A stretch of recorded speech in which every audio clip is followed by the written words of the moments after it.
Hello friends, कैसे हैं आप लोग? आई होप बहुत अच्छे होंगे। और मैं एडवोकेट रेखा सिन्हा आप सबका वेलकम करती हूँ अपने यूट्यूब चैनल पे।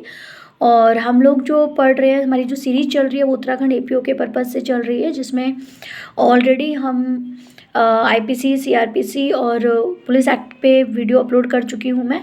और इसी के साथ साथ हम चला रहे हैं अपना एविडेंस एक्ट। तो एविडेंस एक्ट में मैं ऑलरेडी जो हमारे उत्तराखंड एपीओ के एग्ज़ाम में आएगा सेक्शन 3 से रिलेटेड, जिसमें जितनी भी परिभाषाएं हैं, जिसे हम निर्वाचन खंड हिंदी में और इंग्लिश में इंटरप्रिटेशन क्लोज कहते हैं, वो ऑलरेडी मैं क्लियर अपलोड कर चुकी हूँ बना के।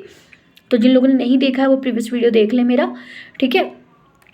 तो देखिए, आगे का जो टॉपिक है जो कि उत्तराखंड एपीओ के एग्ज़ाम में आएगा एविडेंस से रिलेटेड, वो सेक्शन 5 से लेकर 55 तक है, ठीक है। तो आज हम देखते हैं जितना कवर हो सकता है, कोशिश करूँगी कि 55 तक कवर हो जाए, और अगर नहीं होता है तो जितना हो सकता है उसको आज हम क्लियर करने की कोशिश करेंगे, ठीक है। तो देखिए, सेक्शन 5 क्या कहता है? सेक्शन 5 कहता है विवादक तथ्य और सुसंगत तथ्यों का साक्ष्य दिया जा सकेगा। यानी सेक्शन 5 क्या कहता है कि एविडेंस सिर्फ उन्हीं चीज़ का दिया जाएगा जो या तो विवादक तथ्य यानी फैक्ट एंड इशू से रिलेटेड रखते हैं, या फिर सुसंगत तथ्य हो यानी कि रेलिवेंट ऑफ फैक्ट, यानी जिनकी रेलिवेंसी हो, है ना। तो उसी से रिलेटेड जो है एविडेंस दिया जाएगा, वरना नहीं दिया जाएगा, ठीक है। जैसे कि मान लीजिए फॉर एग्जांपल ये बॉक्स है, और इस बॉक्स को ए कहता है कि मेरा है और बी कहता है मेरा है। तो ये क्या हो गया? ये फैक्ट एंड इशू हो गया। यानी कि जो विवाद हो रहा है वो किस मुद्दे पे हो रहा है? इस बॉक्स के ऊपर हो रहा है। किसकी ऑनरशिप किसके पास है, कौन इसका मालिक है, असली मालिक कौन है। तो ये क्या हो गया? फैक्ट एंड इशू हो गया, ठीक है। तो अब क्या होगा? दोनों पार्टी में से जो भी इसको अपना मान रही है, ठीक है, वो इससे रिलेटेड डॉक्यूमेंट देगी। भाई ए अपने फेवर में देगा, बी अपने फेवर में देगा, इससे रिलेटेड। अगर मान लीजिए ये बॉक्स हट जाता है और वो डॉक्यूमेंट देने लग जाते हैं इस पेन से रिलेटेड, तो क्या वो एविडेंस लिया जाएगा? नहीं लिया जाएगा। क्यों? क्योंकि मुद्दा तो यहाँ बॉक्स है ना। तो बॉक्स से रिलेटेड आप बॉक्स की ऑनरशिप साबित करने के लिए डॉक्यूमेंट दो ना। फैक्ट एंड इश्यूज जो है उसका जो मुद्दा है उससे रिलेटेड डॉक्यूमेंट दो। अब आप वो तो देते नहीं हो। आप क्या करते हो? आप पेन की रसीद उठा लाते हो, देखो जी पेन मेरा है। तो कोर्ट कहेगी भैया ये पेन का इस बॉक्स से क्या लेना देना। आप मैं आपसे बॉक्स की ऑनरशिप के लिए कागज मांग रही हूँ कि आप दिखाएं आपका है कि नहीं है, और आप मुझे पेन से रिलेटेड दिखा रहे हो। तो ये फैक्ट ऐसा एविडेंस नहीं लिया जाएगा, ठीक है ना। अब मान लीजिए बात चल रही है बॉक्स की, प्रेयर आप कर रहे हो बॉक्स मुझे दिला दिया जाए, और डॉक्यूमेंट और चीज़ें आप दिखा रहे हो पेन की, बात आप कर रहे हो पेन की, तो क्या ये रेलिवेंसी फैक्ट होगा? नहीं होगा। क्यों? क्योंकि ये कोई भी ऐसा सुसंगत ही नहीं है, यानी सुसंगत मीन मेल ही नहीं खा रहा है ना। भाई आप उसी से रिलेटेड बात करोगे ना जो चीज़ की आप प्रेयर मांग रहे हो। अगर मैं कहती हूँ भाई ये बॉक्स मेरा है, मेरे पास इसका मालिकाना हक है, तो प्लीज़ ये बॉक्स मुझे दे दिया, तो कोर्ट कहेगी ठीक है आप डॉक्यूमेंट पेश करो। तो जब आप डॉक्यूमेंट पेश करोगे तो इसी के पेश करोगे, तो वो क्या हो जाएगा? वो डॉक्यूमेंट अपने आप में रेलिवेंट हो जाएगा। क्यों? क्योंकि वो उस बॉक्स से रिलेटेड है, ठीक है। और विवादक इशू ये है, ये बॉक्स ही इसी के ऑनरशिप से रिलेटेड है ना। तो अब क्या होता है? मान लीजिए मैं बॉक्स से रिलेटेड नहीं देती हूँ, मैं देने लग जाती हूँ पेन की बात करने लग जाती हूँ, जिस पेन का कोई लेना देना नहीं है पूरी कहानी में, ठीक है। तो कोर्ट मुझे क्या कहेगी कि ये रेलिवेंट फैक्ट थोड़ी ना है, आप इसकी बात कर ही क्या रहे हो, इसका क्या लेना देना, इस बॉक्स से इस पेन का क्या लेना देना, ठीक है ना। क्योंकि बॉक्स ये चश्मे का है और पेन से इस बॉक्स का कोई लेना देना नहीं है। तो इसलिए कोर्ट इसे क्या कहेगी कि भाई अगर रेलिवेंट है तो मेरी बात को सुनेगी, और नहीं है तो वो एविडेंस वो नहीं लेगी। जैसे मैंने अभी आपको बताया कि ये जो बॉक्स है, अगर मैं इससे रिलेटेड डॉक्यूमेंट देती हूँ ऑनरशिप के लिए, तो वो मुझे एविडेंस देने का मौका देगी, ठीक है। और पूरी कहानी चल रही है बॉक्स पर, बात कागज़ देने लगूँ मैं पेन की, और पेन की बात करने लगूँ, तो कोर्ट कहेगी नहीं ये रेलिवेंट है, आप इस चीज़ की एविडेंस कहाँ लेकर आ रहे हो, बात तो यहाँ बॉक्स की हो रही है। तो समझ गए आप? तो कोर्ट क्या करती है? सेक्शन 5 ये कहता है कि सिर्फ उन्हीं चीज़ों का एविडेंस लिया जाएगा जो या तो विवादक तथ्य और सुसंगत तथ्यों का हो, यानी कि फैक्ट एंड इशू से रिलेटेड हो और रेलिवेंट हो, फैक्ट हो, ठीक है, उन्हीं का ही एविडेंस लिया जाएगा। तो देखिए क्या कहता है, किसी वाद यानी कि किसी केस या कार्यवाही में हर विवादक तथ्य के और ऐसे अन्य तथ्य यानी कि फैक्ट एंड इशू जो जो फैक्ट इन इशू है, या फिर अन्य तथ्य यानी कि जो फैक्ट है जिन्हें एतुस 50 सुसंगत घोषित किया गया, यानी कि चीज़ों को देखने के बाद ये माना गया है कि भाई ये रेलिवेंट है, ठीक है, अस्तित्व या अनिस्तित्व का साक्ष्य दिया जा सकेगा और किन्हीं अन्यों का नहीं, यानी कि अब वो चीज़ है या नहीं है उसी से रिलेटेड। जैसे मैंने बताया था ये बॉक्स मेरा है, तो मैं या तो इससे रिलेटेड कागज़ दूंगी कि भाई मेरी ऑनरशिप बनती है, ये देखिए, और अपोजिट पार्टी क्या करेगा, दिखाएगा नहीं इसकी ऑनरशिप नहीं बनती, आप ये देखिए। तो अस्तित्व में है या नहीं है उससे रिलेटेड जो एविडेंस दिया जाएगा, और उसके अलावा किसी और का नहीं दिया जाएगा, किसी और चीज़ की बात नहीं की जाएगी वहाँ पे, ठीक है। देखिए इसका एक्सप्लेनेशन क्या कहता है कि यह धारा किसी व्यक्ति को ऐसे तथ्य साक्ष्य देने के लिए योग्य नहीं बनाएगी जिसने सिविल प्रक्रिया से संबंधित किसी तस्मै प्रवृत्त विधि के किसी उपबंध द्वारा साबित करने से निहकर्ता कर दिया हो, यानी कि ये किसी भी व्यक्ति को यानी किसी भी फैक्ट का ऐसे साक्ष्य देने योग्य नहीं बनाएगी जिसने सिविल प्रक्रिया यानी कि सीपीसी जो आपकी जो सीपीसी की जो प्रोसीडिंग होती है उससे संबंधित किसी तस्मै प्रवृत्त विधि यानी कोई अलग फोर्सेबल जो लॉ है उसके उपबंध द्वारा साबित करने के लिए निहित कर दिया हो, यानी उससे रिलेटेड वो साबित कर रहा हो, ठीक है। तो वहाँ ये उसको नहीं करेगी भाई। जैसे फॉर एग्जाम्पल कोई स्पेशल लॉ में आपको कोई चीज़ बतानी है और बात आप चल रही है सीपीसी की, तो सीपीसी रिलेटेड ही तो आप उस चीज़ को बताएंगे ना, किसी अदर लॉ के रिलेटेड कैसे, क्योंकि अदर लॉ की तो बात ही नहीं हो रही है यहाँ पे, तो उससे रिलेटेड उस एविडेंस को कैसे आप दिखा देंगे, तो यही वो कहना चाहता है, ठीक है। तो देखिए इसके इलिट्रेशन है, इलिट्रेशन देख लेते हैं एक बार। इलिट्रेशन क्या है इसके, यानी दृष्टांत बोलते हैं इसको हिंदी में। तो देखिए क्या है ये, बी की मृत्यु कारित करने के आश्रय से, यानी बी की मृत्यु करने के इंटेंशन से लाठी मारकर उसकी हत्या कारित करने के लिए, यानी उसको हत्या करने के लिए ए का विचारण किया जाता है, यानी ए का ट्रायल किया जाता है। ए के विचारण में निम्नलिखित तथ्य विवादक तथ्य हैं, यानी कि अब ए का जो ट्रायल चल रहा है उसमें कौन कौन से इशू फैक्ट इन इशू हैं, ठीक है, किस किस बात पे फैक्ट इशू आएगा। ए का बी को लाठी से मारना, यानी कि इसमें फैक्ट इशू क्या बना, विवादक तथ्य क्या है इसमें कि क्या ए ने बी को लाठी से मारा, ए का ऐसी मार द्वारा बी की मृत्यु कारित होना। तो अब बात आती है क्या ए ने जिस तरीके से इसे मारा तो क्या उससे बी की मृत्यु हो सकती थी। तीसरा, बी की मृत्यु कारित करने का ए का आश्रय था, यानी कि बी को मारने की इंटेंशन ए की थी कि नहीं थी, तो ये सब क्या हो गया, फैक्ट एंड इश्यू हो गया, ठीक है। अब देखिए इसमें इसका सेकंड जो दृष्टांत है वो क्या है, रिलेशन क्या है, एक वादकर्ता अपने साथ वह बंध पत्र, यानी एक जो प्लेंटिफ है जिसने केस फाइल किया है वो बंध पत्र, यानी कि एक बंध पत्र को आप कह सकते हैं कि एक बाउंड टाइप से ना चीज़ें, जिसमें एक शर्तें या कंडीशन, ठीक है, ये कॉन्ट्रैक्ट बेस आप कह सकते हैं, जिस पर वह निर्भर करता है, यानी कि जो बंध पत्र है जिसमें एक बाउंडेशन वाला जो लेटर था उस पर वो निर्भर करता है। मामले की पहली सुनवाई पर अपने साथ नहीं लाता, और वो क्या करता है जब फर्स्ट सुनवाई होती है तो वो अपने साथ नहीं लाता और पेश करने के लिए तैयार भी नहीं रखता, ठीक है, ना तो वो लेकर आता है और ना ही उसको प्रेजेंट करने के लिए कोर्ट में, ना ही अपने पास प्रिपरेशन रखता है उसकी। ये धारा उसे इस योग्य नहीं बनाती। कौन सी धारा, सेक्शन 5, कि सिविल प्रक्रिया संहिता द्वारा विहित शर्तों के अनुकूल वह इस कार्रवाई की उत्तरवर्ती प्रक्रम से बंधन पत्र को पेश कर सके या उसकी अंतर्वस्तु को साबित कर सके, ठीक है। तो कहने मतलब यह है कि जब उसने उन चीज़ों को ना तो बनाया ना ही वो लाया, तो क्या वो इन चीज़ों को पेश कर सकता है। तो यही चीज़ वो कह रहा है कि इसका रेलिवेंसी माना ही नहीं जाएगा, क्योंकि या तो वो लाता या पेश करने के लिए तैयार रखता, तो उसने तो ऐसा कुछ करा ही नहीं, ठीक है। तो सीपीसी जो प्रक्रिया है वो इन शर्तों के हिसाब से उसको लायबल नहीं करती है, ठीक है, कि वो उस बंधन पत्र को पेश कर सके या अंतर्वस्तु को साबित कर सके, या फिर उसमें लिखी बातों को वो साबित कर, क्योंकि उन्होंने उस कॉन्ट्रैक्ट वाले लेटर को तो दिखाया ही नहीं, बताया ही नहीं कुछ भी ना ही वो बता रहा है ना वो दिखा रहा है ना उसने कोई प्रिपेयर करा है, तो फिर उसको कैसे उस चीज़ को अलाउ कर देगी, ठीक है। तो देखिए इसमें कुछ नोट्स हैं, नोट्स देख लेते हैं, टिप्पणियाँ। साक्ष्यता की ग्रहता, यानी कि एडमिसिबिलिटी ऑफ एविडेंस, एविडेंस को आप कैसे एडमिसिबल करोगे उसकी बात कहता है। वो स्थापित विधि कि जहाँ का विवाद नहीं है या किसी विशिष्ट पर्सन पे कोई विवाद नहीं है वहाँ उस संबंध में कोई भी साक्ष्य ग्रहण नहीं होगा।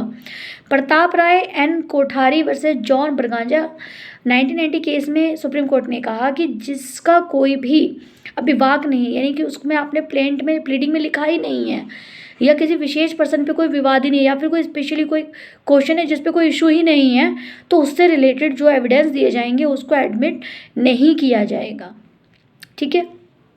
ना तो प्लीडिंग का पार्ट है, भाई आपने अपने सूट में या प्ली में लिखा हो कि भाई ये चीज़ें हैं, या आपने अपनी स्टेटमेंट में कुछ बताया उस प्लेंट के अंदर, तो ऐसा हो तो कुछ है ही नहीं। भाई जो प्लेंट आप लगा रहे हो, जो केस आप फाइल कर रहे हो, सूट फाइल कर रहे हो, तो कुछ ऐसी बात ही नहीं है, कोई प्रेयर ही नहीं है आपकी ऐसी।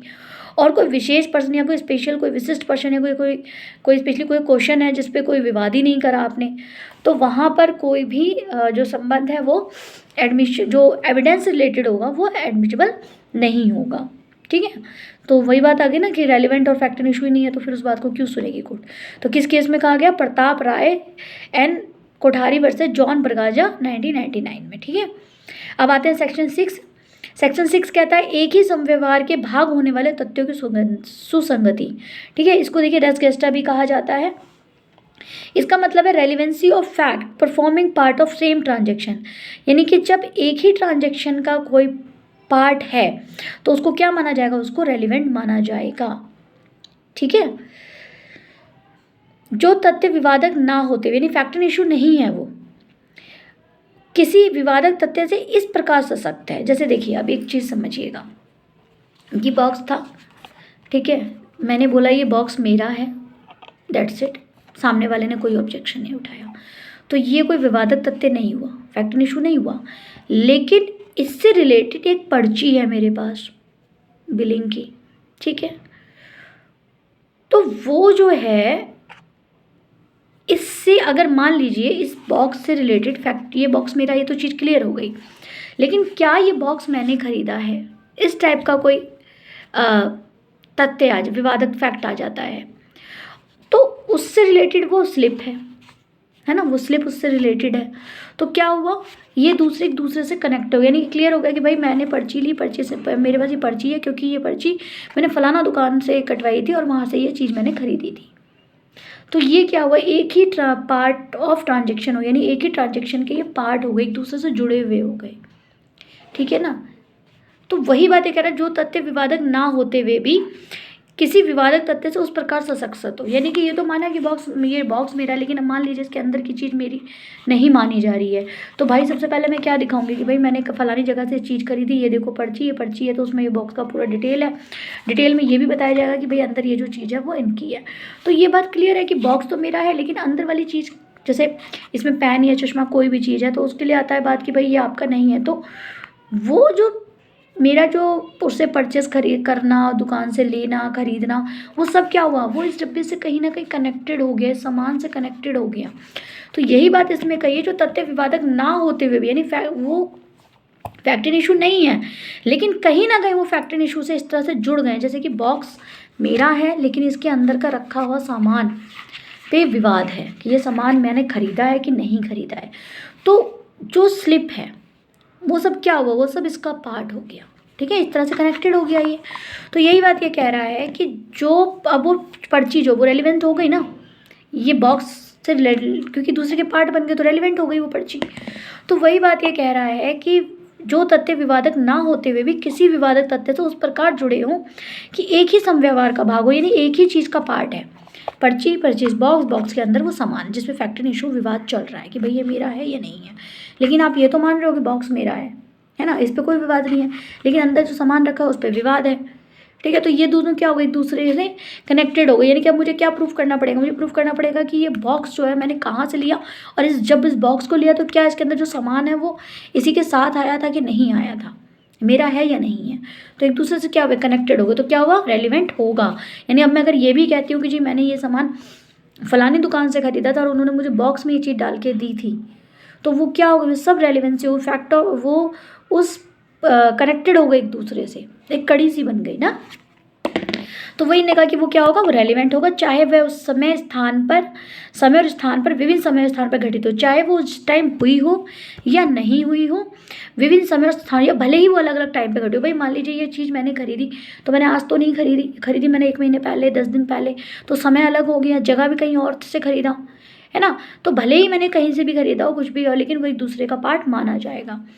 ठीक है, जैसे कि देखिए इसमें एग्जाम्पल दे रखा है, इसको आपको इससे और अच्छा क्लियर हो जाएगा कि बी को पीटकर उसकी हत्या करने का ए अभियुक्त है, यानी ए जो है वो एक्यूज किस चीज़ का है, बी को पीट कर मारने का।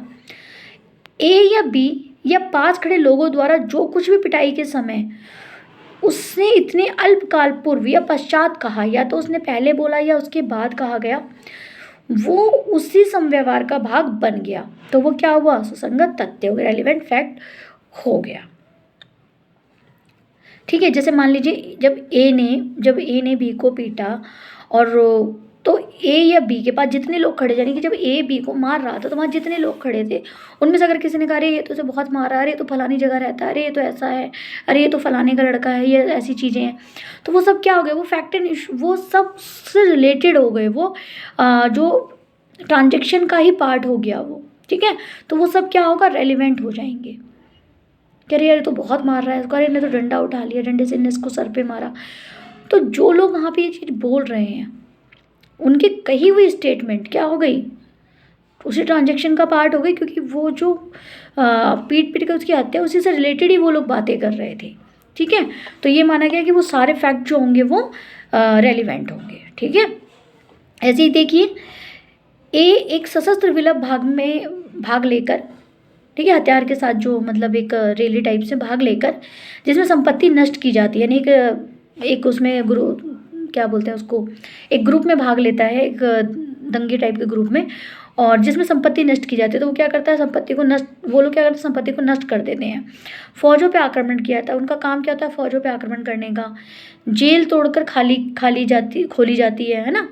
भारत सरकार के विरुद्ध युद्ध करने का अभियुक्त है, यानी कि अब ये सारे जो काम हुए उसका क्या हुआ? वो जो इंडियन गवर्नमेंट के अगेंस्ट जो युद्ध हुआ उसका वो एक्यूज़ है, यानी उस पर सब चार्ज लगे हैं कि भाई इसने ऐसे एक गैंग्स वेगिंग वॉर में, ठीक है, जो वेगिंग वॉर होता है दंगे फसाद, उसमें इसने भाग लिया, उसमें क्या कहने, संपत्ति नष्ट की, फौज पे आक्रमण किया, जेलों को तोड़कर खाली किया, है ना। तो उसका उन सब चार्ज को लगा के उन्होंने क्या किया? भाई तो भारत सरकार के विरुद्ध युद्ध हो गया, तो इसका ये चार्जेस पे लगा दिया। अब इन तथ्यों को घटित होने का साधारण समव्यवहार का भाग होने के नाते सुसंगत है, चाहे वह ए उन सभी उपस्थित ना रहा हो।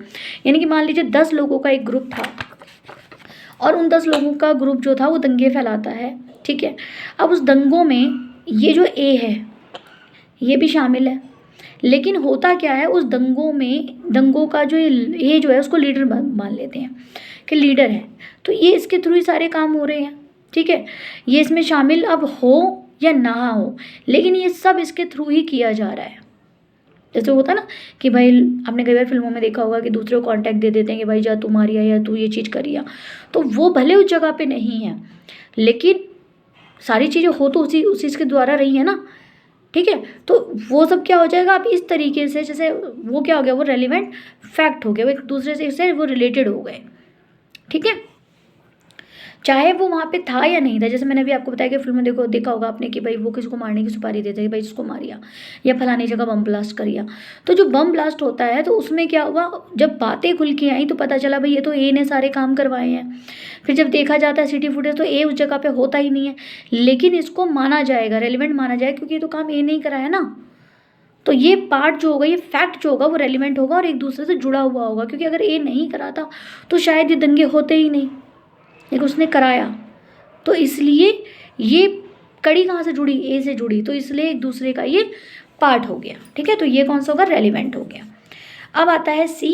देखिए इसी का है एक पत्र में, जो एक पत्र व्यवहार का भाग है, यानी ए क्या करता है? एक लेटर है जो एक पत्र व्यवहार, यानी कि जो पत्र की लेन देन होती है, अंतर्विष्ट अपमान लेख के लिए बी पर वाद लाता है, लेख के लिए बी पर लाता है, यानी कि पत्रों के जरिए कुछ ऐसा उसके साथ उसका अपमान करता है, उस लेख में बी पर वो वाद ला देता है, बी पे केस ला देता है कि भाई इसने ऐसे ऐसे एक लेटर के जरिए और मुझे बदनाम करने की कोशिश की, और उस लेटर में मेरे खिलाफ कुछ गलत बातें थी जो मुझे समाज में नीचा दिखाती हैं।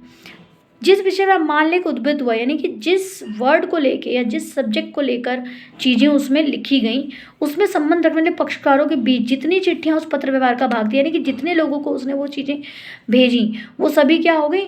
वो सब रेलिवेंट हो गई, चाहे उसमें मान लें स्वयं अंतर्विष्ट ना किया हो, यानी कि भले ही उसने वो औरों के पास खुद ना डाला हो, किसी के जरिए भिजवा दिया हो, तो ये क्या हो गया? ये एक तरीके से फैक्ट एंड रेलिवेंट फैक्ट हो गया। ठीक है, क्योंकि भाई जिस बंदे के खिलाफ अपना तो बोलेगा नहीं, 10 लोगों को बांटा इन्होंने, 10 लोग को दिया, तो वो 10 लोग के पास जो लेटर गया वो सब क्या हो गया? रेलिवेंट ऑफ फैक्ट हो गया। 10 बताएंगे कि हाँ भाई इसमें बात थी कि नहीं थी। ठीक है, अब आता है इसी का डी। प्रश्न ये है कि क्या बी ने आदिष्ट अमुक माल ए को प्रदत्त किया गया था, यानी कि बी ने कोई भी माल क्या ए को प्रदत्त यानी कि उसको ऑर्डर में किया, वह माल अनुक्रम कई मध्यवर्ती व्यक्तियों को प्रदत्त किया गया था और वो वहाँ मील में बीच में कई लोगों के बीच वो उसको दिया गया। बीच मतलब जैसे होता है ना कि मैंने उससे खरीदा, उसने उससे खरीदा, उसने उससे खरीदा, ठीक है ना भाई, मैंने किसी और से खरीदा, उन्होंने मेरे से खरीद लिया, मेरे से वो किसी और को गया, किसी और से किसी और को गया, तो ये परिणाम सब क्या है फिर वो रेलिवेंट होंगे। ठीक है, जैसे फॉर एग्जांपल मैं एक पेन का ऑर्डर करती हूँ और ये पेन मेरे पास आता है, अब इस पेन को मैं आगे सेल आउट कर देती हूँ, वो आगे सेल आउट कर देता है। ठीक है, तो ये सब क्या हुआ, अब कल को मान लो इस पेन पे कोई इशू आ जाता है तो ये चीज़ तो फिर एक दूसरे से जुड़ गई ना, ये कि कहाँ कहाँ कैसे कैसे ये चीज़ आई है ना, तो वो सब क्या हो जाएंगे, रेलिवेंट हो जाएगा फैक्ट। ठीक है, तो इसमें ज़्यादा कुछ यही था बट जो था। ठीक है, इसमें देखिए केसेस हैं, इस केसेस को एक बार देख लेते हैं। इसमें अच्छा हाँ, इसका जो अपवाद है, जो इसका एक्सेप्शंस है वो आपका हेयर से एविडेंस होता है। ठीक है, वैसे तो देखिए हेयर से एविडेंस को क्या एविडेंस नहीं माना जाता, तो इसीलिए वो उसका एक्सेप्शन होता है, क्योंकि सेक्शन 6 जहाँ ये कहता है कि एक ही पार्ट होना ज़रूरी है। ठीक है, तो हेयर से क्या है, हेयर से एक्सेप्शन इसलिए इसमें मैरिज रजिस्टर का एक्सेप्शन इसलिए माना गया है क्योंकि हेयर से को वैसे तो रेलिवेंट नहीं माना जाता, क्योंकि किसी ने कहा, किसी ने सुना और किसी ने कही तो नहीं कही जाती ना कि भाई ए ने बी को कहा अरे फलानी जगह ये हुआ, और बी जाके गवाही देने लगी जी मैं तो ए ने कहा, तो वो कौन से एविडेंस हो गए, वो हेयर से एविडेंस हो गए, सुनी सुनाई बातें। ठीक है, तो ये एक्सेप्शन इसलिए है सेक्शन 6 का क्योंकि सेक्शन 6 ये कह रहा है कि एक ही पार्ट ऑफ परफॉर्मा की बात कर रहा है ना वो, इसलिए जुड़ गया। इसीलिए हेरसे को, क्योंकि जब आप डाई डिक्लेरेशन पढ़ते हैं, मृत्युकालीन से रिलेटेड आप जब पढ़ते हैं तो उसमें आता है कि हेरसे को एविडेंस मान लिया जाता है। ठीक है ना, लेकिन ऐसे हेरसे को एविडेंस नहीं माना जाता, एक पार्ट का होना बहुत ज़रूरी है। ठीक है, तो इसका जो एक्सेप्शंस है, अगर कभी क्वेश्चन आता है कि भाई रेस गेस्टा का एक्सेप्शन कौन सा माना जाता है, तो हेयर से एविडेंस माना जाता है। ठीक है, देखिए कोई कन्फ्यूज़न हो तो आप लोग मुझे कमेंट बॉक्स में लिख के बता दीजिएगा। ठीक है, तो अब ये क्लियर हो गया आपको। अब इसमें देखिए केसेस है रतन वर्सेस क्वीन। ठीक है, इसमें क्या था, हस्बैंड पर वाइफ के मर्डर का चार्ज लगा और इसमें ट्रायल के समय कहा गया कि मरने से ठीक पहले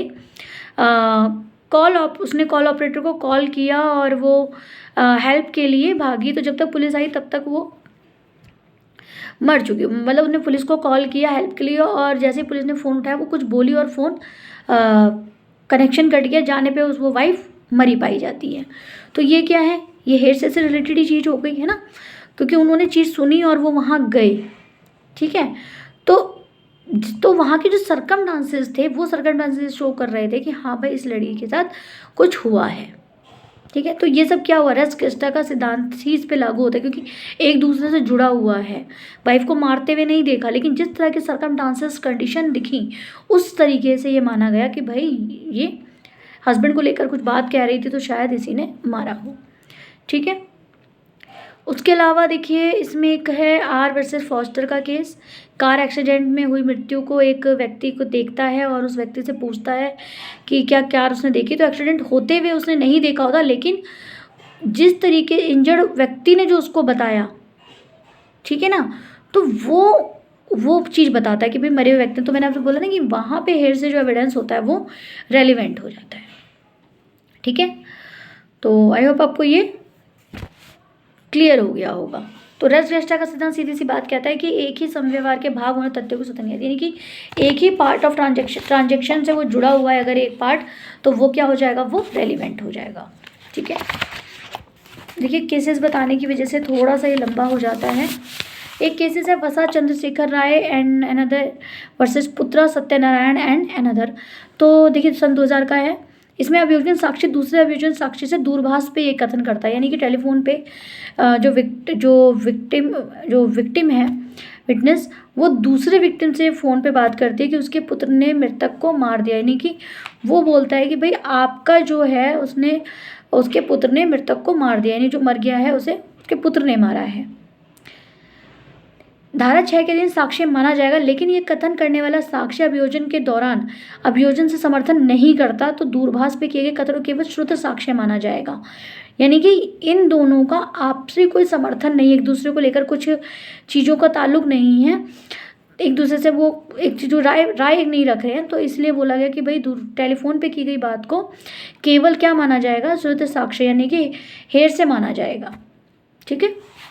अब देखिए सेक्शन 7 क्या कहता है, वह तथ्य जो विवादक तथ्यों के प्रसंग हेतु या परिणाम है, यानी कि वह फैक्ट जो फैक्ट एंड इशू के क्या हैं, ओकेशन, ठीक है, प्रसंग, और हेतु यानी कि आपका कॉज, और परिणाम यानी कि इफेक्ट। वह तथ्य जो सुसंगत तथ्यों के विवादक, देखिए जब ये क्वेश्चन आता है तो इसमें ये 2-3 चीज़ें दे दी जाती है और पूछ जाता है कि सेक्शन 7 से कौन सा रिलेटेड है, तो बस उसमें ये प्रसंग आ जाएगा, हेतु आ जाएगा, परिणाम आ जाएगा और एक ऑप्शन और आ जाता है। ठीक है, ये अच्छे 3 ऑप्शन अलग आ जाते हैं, एक ऑप्शन इसी में से आ जाता है, तो यही MCQ में बनता है इसमें।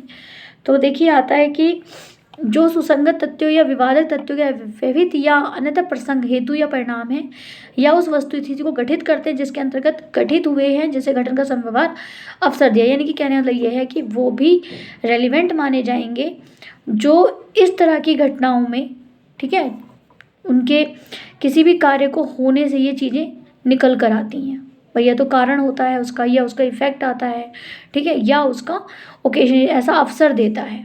ठीक है, तो वो सब क्या हो गया, वो सब भी रेलिवेंट हो गया। तो इसमें ज़्यादा कुछ याद नहीं रखना, बस प्रसंग हेतु और परिणाम वह तथ्य वो फैक्ट जो विवादक तथ्यों यानी फैक्ट एंड इशू के क्या होते हैं, ओकेजन यानी कि प्रसंग, हेतु या परिणाम यानी कारण होते हैं, ठीक है, या हेतु होते हैं, ठीक है, या परिणाम होते हैं।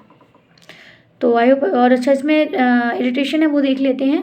प्रश्न ये है कि क्या ए ने बी को लूटा, यह तथ्य सुसंगत है। देखिए रेलिवेंट हो गया कि लूट के थोड़ी देर पहले बी ने अपने कब्जे में धन लेकर किसी मेले में गया और उसने दूसरे व्यक्तियों को उसे दिखाया, या उसने इस तथ्य का कि उसके पास धन है उल्लेख किया।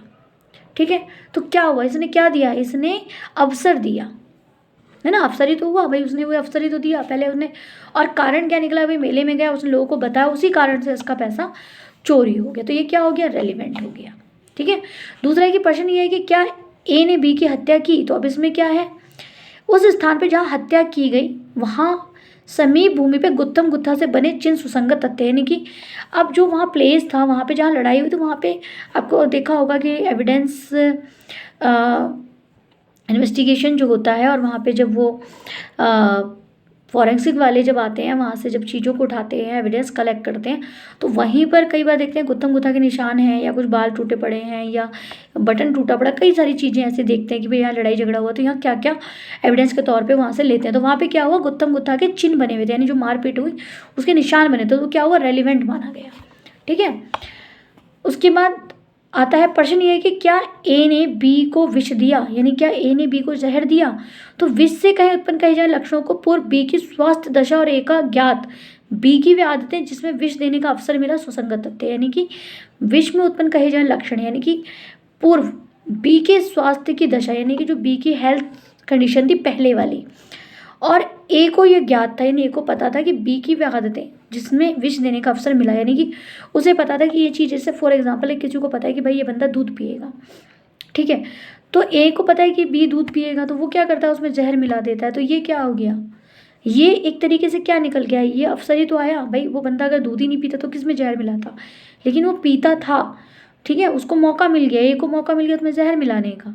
ठीक है, अब उस जहर से जब वो बंदे की हेल्थ खराब हुई तो वो क्या हो गया, वो उसका लक्षण हो गया कि हाँ भाई ये इसकी वजह से ये चीज़ें हुई, कारण हो गया ना, जहर गया तभी तो ये चीज़ आई निकल के। ठीक है, या ए और बी का आपसी झगड़ा था, ठीक है, तो कारण क्या है कि भाई ए ने बी को अगर जहर दिया तो झगड़े के कारण दिया। ठीक है, तो ये चीज़ इसमें रेलिवेंट मानी जाएगी। अब आता है सेक्शन 8। सेक्शन 8 कहता है हेतु, तैयारी और पूर्व या पश्चात का आचरण। इसमें देखिए ज़्यादा कुछ नहीं पूछते, लेकिन फिर भी हम लोग BRX से इसको पढ़ रहे हैं। इसमें सीधे ये पूछता है सेक्शन 8 किससे रिलेटेड है, इससे ज़्यादा इसमें क्वेश्चन बनता नहीं है। तो क्या क्या आएगा, हेतु, ठीक है, यानी मोटिव, तैयारी यानी प्रिपरेशन, और पूर्व या पश्चात का आचरण यानी कि प्रीवियस और सबसिक्वेंट कंडक्ट। ठीक है, तो देखिए कोई भी तथ्य जो विवादक, और ये सब रेलिवेंट होता है, ठीक है, कोई भी तथ्य ने कोई भी फैक्ट किसी विवादक तथ्य का या फैक्ट एंड इशू या सुसंगत तथ्य का फैक्ट एंड इशू या फिर रेलिवेंट फैक्ट का क्या है, ये तो हेतु है तो मोटिव है या वो प्रिपरेशन दिखा रहा है ना, तो क्या माना जाएगा, वो रेलिवेंट माना जाएगा। ठीक है, किसी बात यानी किसी केस में या कार्यवाही के किसी पक्षकार या किसी पक्षकार के अभिकर्ता का ऐसा वाद या कार्यवाही के बारे में या उसमें विवादक तथ्य या उसमें सुसंगत तथ्य किसी तथ्य के बारे में आचरण और किसी ऐसे व्यक्ति का आचरण जिसके विरुद्ध कोई अपराध किसी कार्यवाही का विषय है, रेलिवेंट है। यानी कुल मिला के अगर कोई केस चल रहा है और उसमें कोई भी कार्यवाही हो रही है तो पक्षकार के जो आपसी जो उन्होंने फैक्ट एंड इशू को जो चीज़ें दिखाई हैं, जिन चीज़ों पे उनका विवाद है या फिर उस फैक्ट से रिलेटेड कोई उनका कंडक्ट है ना, तो वो सब क्या माना जाएगा, वो सब रेलिवेंट माना जाएगा। ठीक है, बस ये इसमें कहना चाहता है कि यदि ऐसा आचरण किसी विवादक तथ्य सुसंगत तथ्य को प्रभावित करता है, चाहे उसने पूर्व का हो या पश्चात का, और उसका जो रेलिवेंट फैक्ट है या फैक्ट एंड इशू अगर उसको वो इफेक्ट डालता है कोई भी, तो वो क्या होगा, वो रेलिवेंट माना जाएगा, चाहे वो पहले का आचरण हो उसका या फिर बाद का। ठीक है, क्योंकि देखिए आप सबको पता है कि तैयारी अपने आप में अपराध नहीं होती है ना, लेकिन कुछ मामलों में तैयारी को भी अपराध माना गया है। ठीक है, जैसे बैंक रॉबरी, उसमें प्रिपरेशन क्या है, उसमें प्रिपरेशन अपराध है। ठीक है, और मोटिव है ना, मोटिव होना, प्रिपरेशन होना, ठीक है, अपराध होने के लिए मोटिव ज़रूरी नहीं होता, इंटेंशन ज़रूरी होती है ना, लेकिन होता क्या है कि मोटिव दिया जाता है कि भाई इस बंदे का पर्पस क्या था, है ना, तो ये एविडेंस के वे में है। ठीक है, तो ये सब क्या होता है, सब रेलिवेंट हो जाता है। ठीक है,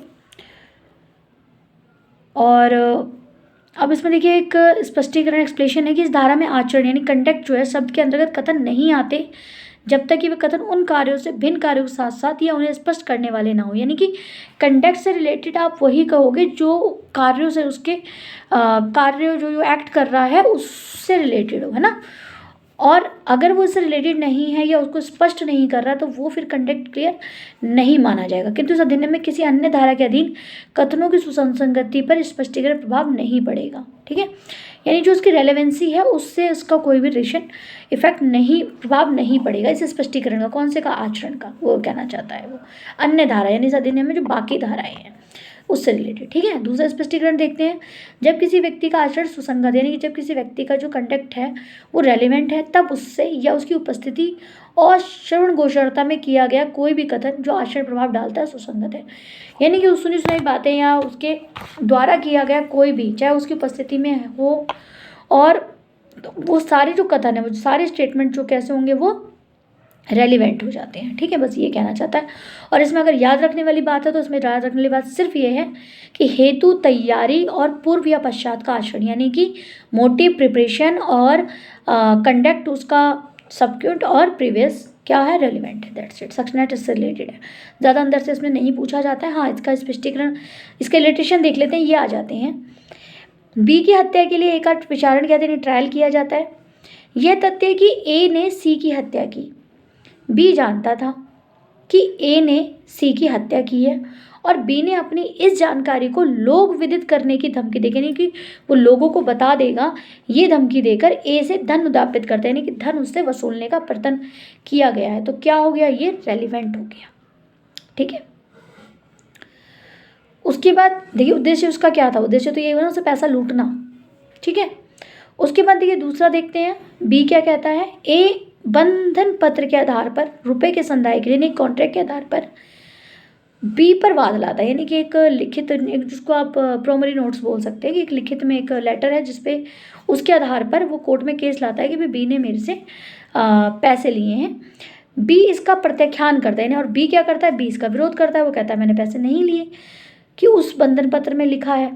ये तथ्य सुसंगत है कि उस समय जब बंधन पत्र लिखा जाना अभिकथित है, बी को विशिष्ट प्रयोजन के लिए धन चाहिए था, यानी कि जिस टाइम पे ये चीज़ें हुई, ठीक है, यानी कि बी प्रत्याख्यान करता है कि उसने बंधन पत्र लिखा है। ठीक है, यानी कहने का मतलब क्या है कि ए बंधन पत्र के आधार पर रुपए के संदाय के लिए बी पर वाद लाता है, केस लाता है ए बी पर। बी इस बात का विरोध करता है, ठीक है, कि उसने बंधन पत्र लिखा है। ठीक है, अब रेलिवेंट फैक्ट हो गया कि उस समय जब बंधन पत्र लिखा जाना अभिकथित था तो बी को किसी विशिष्ट प्रयोजन के लिए धन चाहिए था, ये चीज़ उससे कहीं ना कहीं शो हो रही थी, तो वो सब क्या हो गया, रेलिवेंट हो गया। और ये बंधन पत्र क्या हो गया, उसकी तैयारी हो गई। अब देखिए सी क्या कहता है, विष द्वारा बी की हत्या करने के लिए ए का विचारण किया था, यानी कि जहर बी पर ए को जहर देने बी की हत्या करी गई जहर से, तो ए का ट्रायल चलता है। ये तथ्य रेलिवेंट है कि बी की मृत्यु के पूर्व ए ने बी को दिए गए विष जैसे उत्पाद किया था, यानी कि वो कहीं से कुछ ऐसी चीज लाया था जो जहर जैसा था। ठीक है, अब प्रश्न क्या है कि क्या अमूक दस्तावेज ए की विल है, यानी कि ये जो डॉक्यूमेंट है ए बी जो भी है ए टू जेड, क्या वो ए की विल है। तो ये तथ्य रेलिवेंट है कि अभिकथित विल की तारीख से थोड़े दिन पहले ए ने उन विषयों की जांच की जिनसे अभिकथित विल के उपबंधों का संबंध है। ठीक है, यानी कि ये चीज़ दिखा रहा है, शो कर रहा है कि भाई इस बंदे ने विल को लिखने से पहले सबकी जानकारी, विषय की जानकारी ली थी। तो उसने वह विल करने में वकीलों की परामर्श किया और अन्य व्यवहारों बनाने पसंद नहीं किया। अच्छा, उन्हें क्या वकीलों से परामर्श किया और अन्य विलों में प्रारूप बनाने के लिए उसे पसंद नहीं किया। तो ये क्या हो गया, ये चीज़ कहीं ना कहीं रेलिवेंसी दिखाती है। एक किसी अपराध का व्यक्ति ए जो है वो किसी भी क्राइम का एक एक्यूज है। यह तथ्य कि अभिकथित अपराध से पूर्व अपराध करने समय पश्चात ए ने ऐसे साक्ष्य का प्रबंध किया जिससे कि प्रवृत्ति ऐसी थी कि मामले की तथ्य अनुकूल प्रतीत हो या उसे साक्ष्य नष्ट किए या छिपाए। देखिए एक्यूज है, लेकिन ये क्लियर हुआ कि जब उसने अपराध किया तो उससे पहले वो एविडेंस को ख़त्म कर रहा था, छुपा रहा था, उनको मिटाने की कोशिश कर रहा था ना, तो उससे वो कहाँ हो गया, वो अपने आप में एक रेलिवेंसी मानी गई।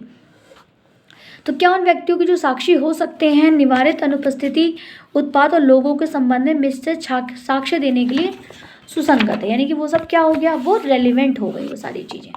ठीक है, तो देखिए अब इसमें देखिए तो बहुत सारे इलिट्रेशन है। ठीक है, तो प्रश्न ये कि क्या ए ने बी को लूटा, ये क्वेश्चन पुटअप होता है कि ए ने बी को लूटा। अब इसमें रेलिवेंसी क्या है, क्या वो कंटेक्ट दिखाता है या वो उसका आचरण या उसका प्रिपरेशन दिखा रहा है। तो देखिए क्या है, ये तथ्य कि बी के लूटे जाने के पश्चात सी ने ए की उपस्थिति में कहा कि बी को लूटने वाले आदमी को खोजने के लिए पुलिस आ रही है, और वो तुरंत जो था वो भाग गया। तो ये रेलिवेंट हो गया, लेकिन क्या दिखा दिया, उसका कंटेक्ट दिखाया। ठीक है, तो ये रेलिवेंट माना गया। प्रश्न ये है कि अब मान लीजिए वो नहीं भागता तो क्या वो रेलिवेंट होता, नहीं होता रेलिवेंट, क्योंकि वो भागा ही नहीं, फिर तो बात आई गई थी, फिर जो होता सो होता। लेकिन ये माना जाता है कि भाई वो इससे रिलेटेड नहीं है, उसका कोई ऐसा कंटेक्ट नहीं है जो उसको एक्यूज दिखाए। ठीक है, तो चलिए ठीक है, नेक्स्ट वीडियो में हम इसको कर लेते हैं क्योंकि ये बहुत लेंथी है, फिर वीडियो बहुत लंबी हो जाएगी, तो इसको आगे को हम नेक्स्ट वीडियो में पढ़ते हैं। और आप लोग उसके जब भी आप एविडेंस पढ़ें तो उसका लिटरेशन जरूर पढ़ना, और अगर कोई सेक्शन आपको समझने में कन्फ्यूज़न हो रहा हो या मेरे पढ़ाए हुए किसी सेक्शन को क्लियर ना हो पा रहे हो या कोई डाउट रह जाए तो प्लीज़ आप कमेंट बॉक्स में मुझे लिख दीजिएगा, मैं उसको क्लियर कर दूँगी। तो थैंक यू, और अगर आपको मेरी वीडियो अच्छी लग रही है या मेरा चैनल आपको अच्छा लगता है तो प्लीज़ चैनल को लाइक करें, सब्सक्राइब करें और वीडियो को शेयर करें। तो थैंक यू, गुड बाय।